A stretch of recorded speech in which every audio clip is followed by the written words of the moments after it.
Hi. Well, I'm very happy to be here. I'm happy to be anywhere, but especially here. I feels very comfortable to walk around and get lost on campus again. My goal today is just to share some news with you all.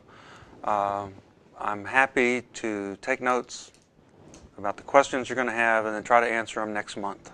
Okay, but I'm in a mode of learning myself. So I'm going to share with you what I know. Some things are pretty concrete. Some things I know a little more loosely, but I'm going to get better at it soon. So the major features of what I'm going to talk about are I'm going to tell you about the award that we got, the timetable that goes with it, and what it will lead to as a particular kind of research facility.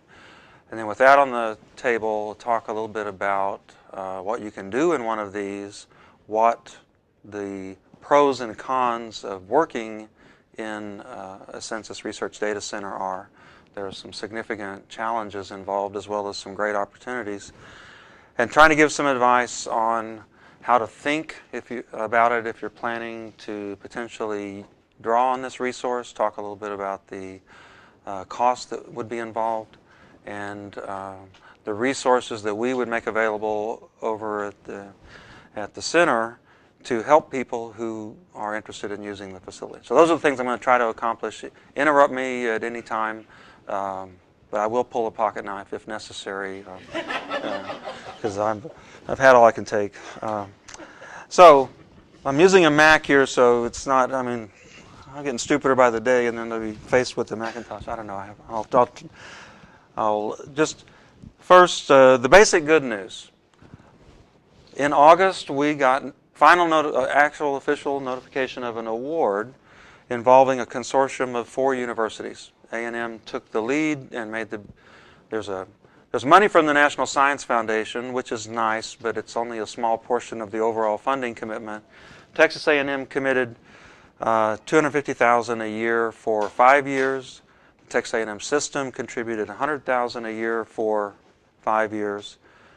University of Texas and Baylor contributed on the order of $35,000 a year for 3 years. All this was part of a consortium proposal so that the center, when it comes up, serves the researchers affiliated with those universities, and then others have to beg, borrow, and bargain to get in. But if you're in one of the consortium universities, you've got an edge. There are only a handful of these in the country right now. And let's see, I'll skip ahead. Well, there's the map. This says proposed, but we're now actually funded. And the others are at lesser universities than A&M, Chicago, Stanford, etc. 18 months ago, a team of us were at the Census Bureau talking to the director, Robert Groves, and we showed him this map, and he said, "I'm in. We want you to get one of these." And then they coached us up on how to pursue the proposal. And with their help and some others, we did forge ahead. Okay, I think I would be wise to mention people who pulled the trigger on the funding, and those 2 names up at the top especially played a big role in getting the A&M and A&M system commitments.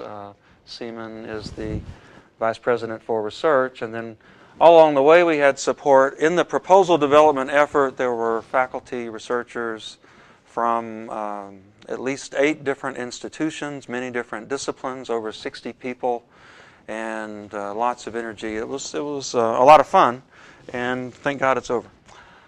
Okay, so what is a Census Research Data Center? It is a special research facility where data that normally would not be available can be accessed under certain fairly strict guidelines. They involve particular institutional arrangements. The Census Bureau has a contract that we'll execute with A&M. A&M and the Census Bureau will execute a contract. Part of the monies, the biggest single cost is hiring a Census Bureau employee who will serve as an administrator of the center. So we have a little piece of the Census Bureau that's going to be in a plot of land over in College Station. And it's essentially creating a branch office of the Census Bureau, which brings with it the the opportunities and privileges that census-approved researchers would be able to draw on. Okay, what it can do for you is give you access to data which you ordinarily would not be able to use or have access to. You could always use it if you had it. This could be detailed geography. It could be information about variables without pre-processing or top coding or other kinds of things, so that you can work with it in its most direct and detailed form and generate your own measures. You have some capabilities, if you're ambitious enough, to merge data sets. There are unique identifiers which are available in some of these data sets that weren't even known to me and many people, I believe. It allows you to do things that just simply aren't possible outside. So you ask, well, why do we need the center? And that's because the confidentiality rules about using these particular kinds of data are quite strict. And I'm getting religion on this because they're coaching me up good. And you have to take the restrictions quite seriously, and it's like having an anvil around your neck. It's really going to slow you down. In order to make the Census Bureau people happy, you have to jump through their hoops.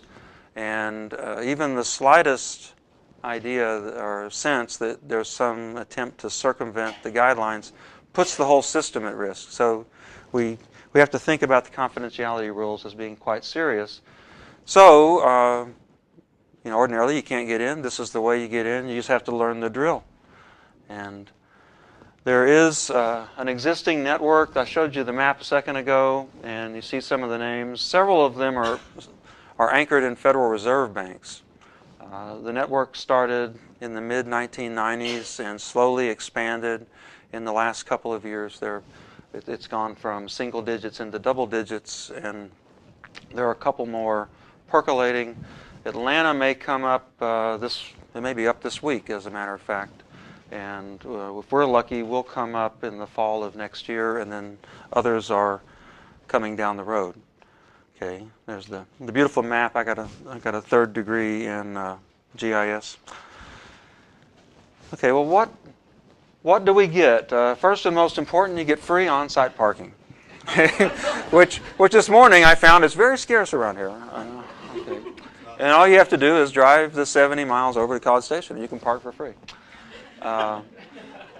It's going to offer access to researchers, and to make it clear, the access is physically within the walls of a defined area called the Secure Computing Lab. It may be a little bit smaller than this room, and it's just a set of workstations. It doesn't look that special, but what you can do in it is some things you can't do elsewhere. One of the high points of the proposal from the point of view of the National Science Foundation and the Census Bureau was that the location and site we have makes it accessible to a wide range of researchers from Houston, Dallas, San Antonio, Austin, etc. Most people could get there pretty easily, and the location is nice and attractive. When will it be available? We're guessing 12 to 15 months, and I'm a weasel and would like to keep that time frame pretty broad and vague because it's really hard to say. I've gone for 3 years in a row to the Directors Conference, where the administrators and directors of the existing RDCs have an annual conference, and they coached our team up on how to pursue this. No one has brought an RDC up from scratch in less than a year, and some took substantially longer. And that included some of the ones that were in Federal Reserve banks where they had a big staff. So as we're sitting here right now, we're literally in the first weeks of this 12 to 15 month time frame. And that may sound like it's a long way off, but if you are seriously or come to seriously think about using this facility, you'd want to start planning now to work toward that, because it takes a while for all of the institutional arrangements to be put in place, but it also takes a long time to get approval to take your work inside an RDC. Okay, well, that's what I just said here. Okay, it's a long time away, but it's not Were you to be really good at bringing a project up in terms of getting Census Bureau approval, you could do work elsewhere at the other RDCs. You'd have to pay them. The consortium arrangement and benefit only applies to the facility that we're going to have. One of the things that you have to think about is, and know about and think about, is that any project that's conducted inside an RDC has to be approved by the Census Bureau under guidelines that are not typical. I mean, we're all used to jumping through hoops and making people happy when we write proposals. The Census Bureau is going to have an interest in this, which is a little bit different than most of us encounter, when we have to convince them that there's some benefit to them. And one of our roles within the center will be to help coach people on what case could work and what case might not work when you're trying to outline a project. If you were to come online quickly, you've got options elsewhere. If you there's also a resource called a virtual RDC, which honestly I haven't used, so I can't vouch for it. But the idea is good, and it is that you can gain access to a facsimile data set, which would allow you to practice on the data without actually touching the true confidential data. It's been fuzzed up to be similar. And you can refine your programs and such so that when you actually get in the facility, you can be more productive.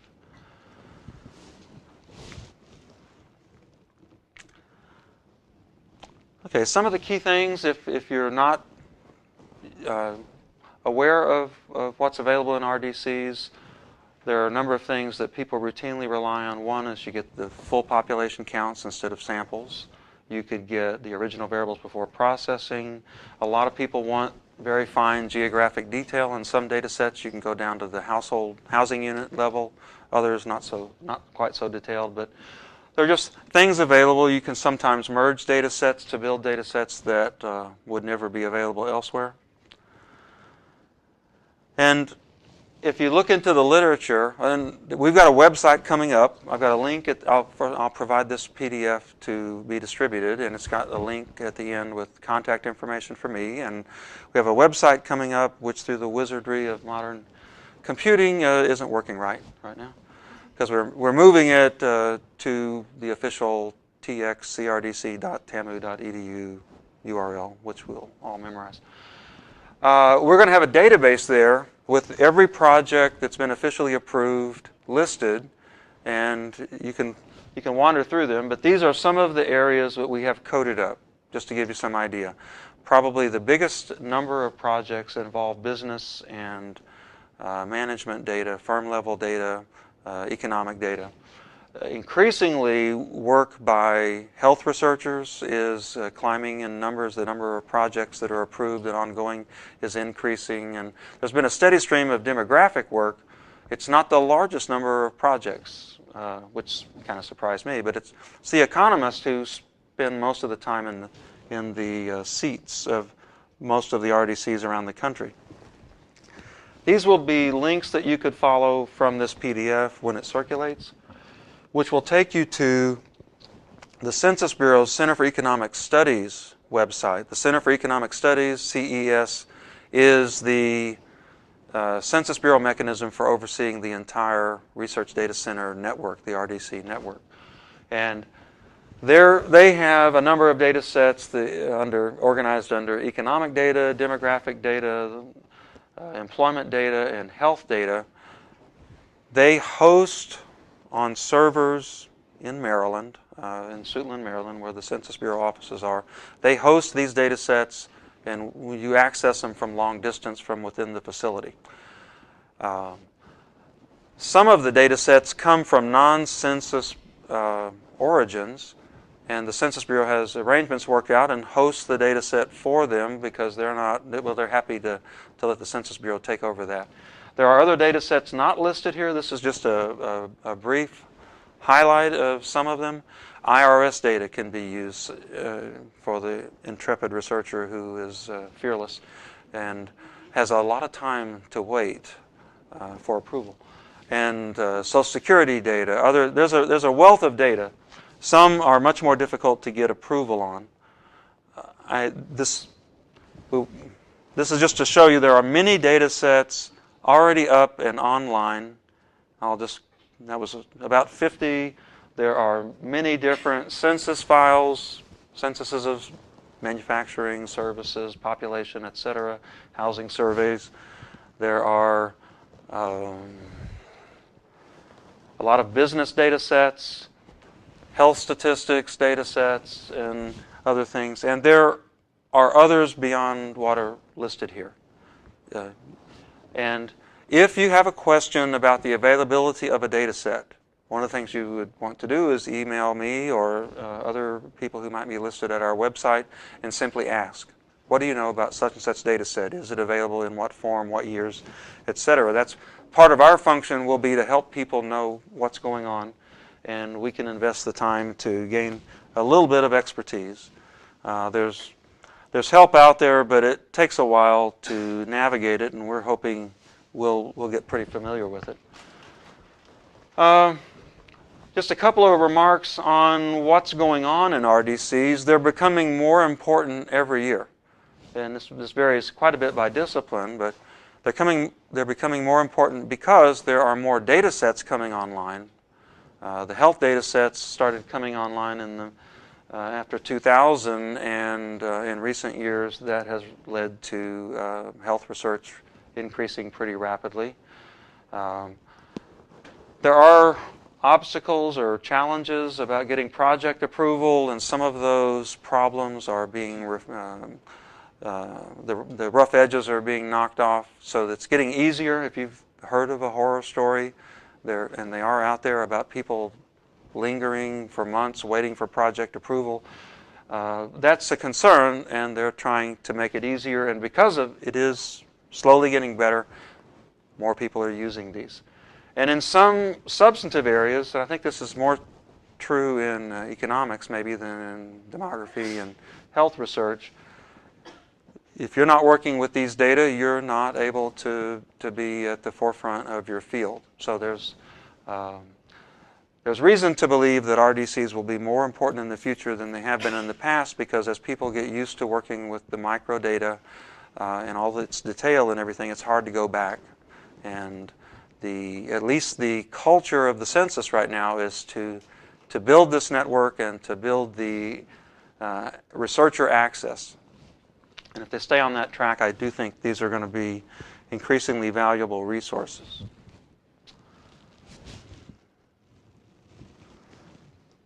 Okay, this is something that you have to take seriously, whether a graduate student or a faculty researcher. The way you get in and the whole justification for the program, the entire network, is that this is good for the Census Bureau. If it's also good for you, that's a nice bonus. But the program exists to create benefits for the Census Bureau or for other federal statistical agencies, whether it be NCHS or the IRS or Social Security. A benefit is not new knowledge. I mean, we might think it's a great thing for the world to know if this hypothesis is disconfirmed or confirmed or supported, or whether we can measure something better. The Census Bureau will need to believe that their work practices can be enhanced from the knowledge generated by the project. So there's a whole list of what benefits are. I think there's 15. And for those who are in the room who helped contribute proposal descriptions in our large proposal, little project proposal sketches, we all had to go through the list of 15 and see what benefit could we say we're actually going to do, and might have been refining a measure to report on the quality of the measurement that the Census Bureau generated, the sampling frame that was used, or other things. So first, step one, you get a killer scientific idea. That's usually what you're working on. Okay, well, that doesn't get you in the door. Step two, killer scientific idea in hand, think of a benefit to the Census Bureau. And if you don't have that, you're not getting in. So that does have to be taken seriously, whether you're a doctoral student trying to get a dissertation done, whether you're a researcher trying to get a big project established. Again, there are people who aren't too crazy about this, so I'm told. I don't know anything. I just parrot back what they tell me at the conference. And there are people in Congress who don't know if they like researchers mucking around with the confidential data, but they buy this program based on the argument that it essentially gives a lot of high-powered consulting service free to the Census Bureau and other agencies to improve their work. So you got to buy into that game and make it work for you. Okay, if you drive over to College Station this afternoon, there won't be much to see. There'll be a building, and of course there's no computers there or anything. But in 12 months there won't be much to see. There'll be a room about this size. It'll have 6 to 8 workstations, and they'll little cubicles, and they won't look that special. They'll just be little workstations. What's special is that they link into these servers, and you can do stuff. Okay, so what are really the services? Well, there's nothing special about these computers. That's not where the horsepower is. The computing's being done on CPUs in Maryland. The data reside on servers in Maryland. Locally at the RDC, you have some ability to print and store project stuff. So we have this wall around us here. When you walk inside it with your little card, you've been vetted and fingerprinted, and now you're certified to go in and touch the confidential data. You can't take anything out with you. It's a really strict system. So while you're inside, you can print a little bit with the assistance of the RDC administrator. No flash drives, no cameras, no tricks. And you can bring things in with you to help you with your project, but you can't be taking them out all the time. That's the way it works. So the facility itself is pretty bare bones. The RDC administrator takes care of the lab and can help you. The RDC administrator will be the Census Bureau employee, and as they get their training and work with other administrators around the country, they learn the ins and outs of how to get data sets moving, how to beg, borrow, and finagle to get things moving in the Census Bureau pipeline when they slow down, and they give you advice on how to prepare benefit statements, and the last thing here is they can help you get things out. So we're all used to, you do your analysis, you take the stuff home, you look at it, and drink tequila and ponder it. You won't be doing that here. You can't take things out. So if your PAA paper is due at 11:59 and you need a table to include your host, because there's no way you're going to get that kind of turnaround, you have to plan for weeks and weeks to get a printout, and the printout will be screened on a variety of criteria to protect confidentiality. So if it's a table of coefficients, you might be able to get that out. If it were a tabulation of counts and it didn't meet, or it had to be determined whether or not it met Census Bureau confidentiality requirements, it would be a while before you'd get a decision on that. So the point being, you have to really think about the need as being significant. You're going to have to really want to be in here because it's a more restrictive environment. Some of the work coming out of it is really amazing, so that a lot of people do think it's worth it. But I don't think you'd want to just jump into it without giving it some sober thought. So what are we doing over there aside from knife fights and taking naps and filling out worksheet things for the governor? In the near term, we are going to do all the nitty-gritty stuff of making the Census Bureau happy. And that means I've got a document this thick that says these walls need to go up to the ceiling, have to be made out of concrete, and blah, blah, blah. Just like they take this security stuff really seriously, and we'll be doing that. It'll be fun. I'm delighted. And down the road, we're hoping there will be actual people doing stuff, and maybe there would be some intellectual activity to come out of this. One of the things in the intermediate run is we'll hold some workshops. We'll try to bring in some people who have direct experience working in the RDC and are in maybe one or two people who have worked with public health data sets, one or two with economic data sets, one or two with demographic data sets. And they'll present their research. That's always cool. And they'll also talk about how do you actually get this done? How do you work in this environment? What are the tips? What should you know to make a good decision about getting in?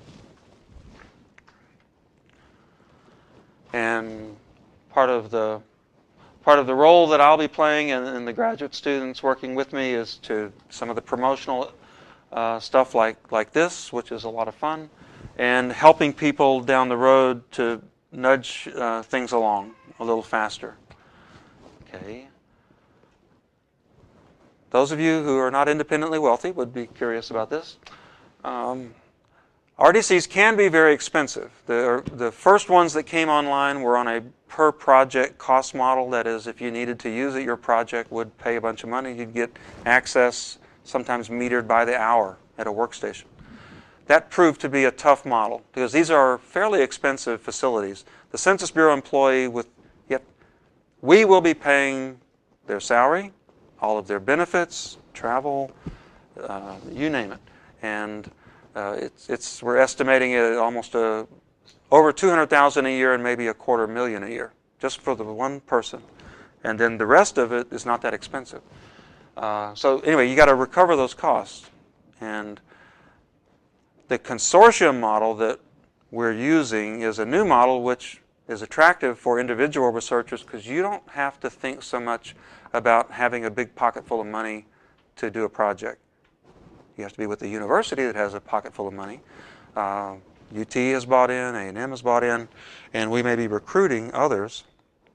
Many have expressed interest. And the long-term viability of this would be a successful consortium where we get lots of people paying small amounts that generate enough money that we're good to go over years and years. So that's part of my job in the long run is to help get other people involved. So if you're at UT, you're in the consortium, you will not be charged necessarily to access the center. If you're doing something that's monopolizing the time and stuff, there might be some kind of a priority schedule assigned so that people will get reasonable access. But we anticipate that when we open, we'll open the doors, we'll cut the tape, and no one will walk in because no one will have an approved project. And so we don't think that seat time is going to be a problem at first, and that's been true at most places. But after a while, people do start wanting to fight over the seats at prime time. And we'll work out rules for that. The consortium members will each have, there's a governing board, and consortium universities will all have members to help set policies on that. So the good news is, if you do not have a funded project, but you're part of a consortium university, if you can get the Census Bureau to approve your project, you could walk in and do work. That's the idea. And then you might do a pilot project to try to get external funding to support the long-term labor that would be needed, the release time, the graduate student help, and so forth. But just the idea of being able to walk in to do preliminary work is a potentially nice thing.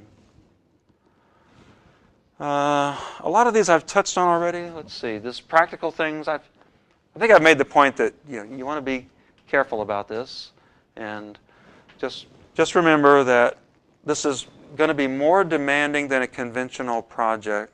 So go into it slow and get a lot of advice. And nobody cares about some of this stuff here. Okay, one of the things that I will try to do this fall is send some regular news updates about workshops that we're trying to put together. I'll be asking for all of your advice today. If there's something that interests you, please let me know about it. And we would factor that into making if we're organizing, say, a one-day workshop, bringing people in to talk about their work and share some tips and things. If we know there's somebody who might develop a project based on that, well, we'll certainly tilt your way. There will be seed grant programs. The A&M group is going to be providing some seed monies. I think some of those will be spread across the broader consortium because there's money contributed from everybody. And that may help stimulate some proposals being developed. And there will be people who would like to know about money. So I'll be passing along news when it's more concrete. And just to highlight the timetable, if we're lucky, we'll be up and running in the fall of 12. And then money commitments start falling off just a couple of years later. So NSF drops out in 2014, and this is not renewable. They're a one-shot funding thing. And then UT and Baylor, who are in, their commitment is for 3 years only. They would reevaluate at the end of that time to see if this is a good thing. And then A&M's commitments for a couple of years. So what does this mean? We've got a window. We're gonna have a facility, which could be a great thing for those who can take advantage of it. And if we don't take advantage of it, it will certainly go away. We will have it for long enough that people could have the time to think about it, develop projects, get in, and try to make something out of it. Okay, if you were thinking about it, what should you be doing? You should be thinking about working on it now, because of the lead time. And you know, that's maybe not that unusual, but you know, you wouldn't want to delay too much. If you're delaying into January to start thinking about working on a Census Bureau proposal, you would be lucky to be approved by the opening in the fall, assuming that happened on time. Optimistically, it takes about 90 days to be approved. And that's if everything goes well. If you're touching the IRS data, you may be thinking about 6 months minimum. And if it depends on the kind of data and who's involved. If the Census Bureau is involved and it's a Census Bureau data set, that tends to be a lower, faster rate of response. And if it's somebody else's data, they will forward it to their folks for additional review, and that lengthens the review process. Okay, I've covered some of this, and these are the links at the end, and there are Census Bureau dissertation fellowships with RDCs. And even you could do those in Washington if you prefer, but College Station is so much more interesting. You probably want to come over. ASA and NSF have fellowships that also are attractive. And I mentioned before, there's this thing called the Virtual RDC. It's hosted by Cornell, funded by an NSF grant, and you could go there now and explore it if you have some idea. They only have a couple of data sets up, and if they're not the ones that you want to work with, they may not be that helpful.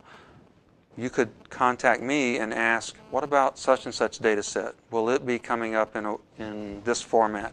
And I have only a limited knowledge of this, but what they've told me is if you have a Census Bureau approved project, that helps. It puts them on the front, puts that data set on a little higher up in their priority queue. And more links for the Center for Economic Studies at the Census Bureau. The National Center for Health Statistics has its own RDC, and other things. These are contact people in the Center for Economic Studies. Ron Jarman runs the whole shebang and has been down to make presentations. We're trying to get him here in the week of November 14th.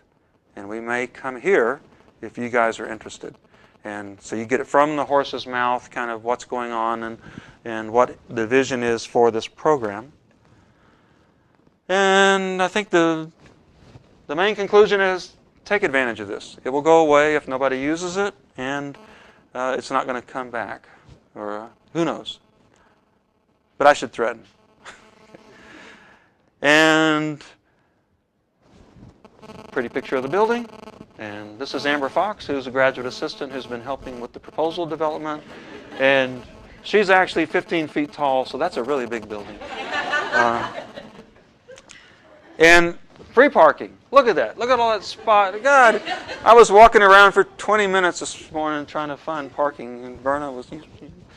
I thought I was going to go crazy. Okay. I think that's it, actually. So any questions you have? That's just, oh, we're close to the airport. You could fly over if you want to and then walk. You know, who knows? In Dallas, they may want to do that. I don't know.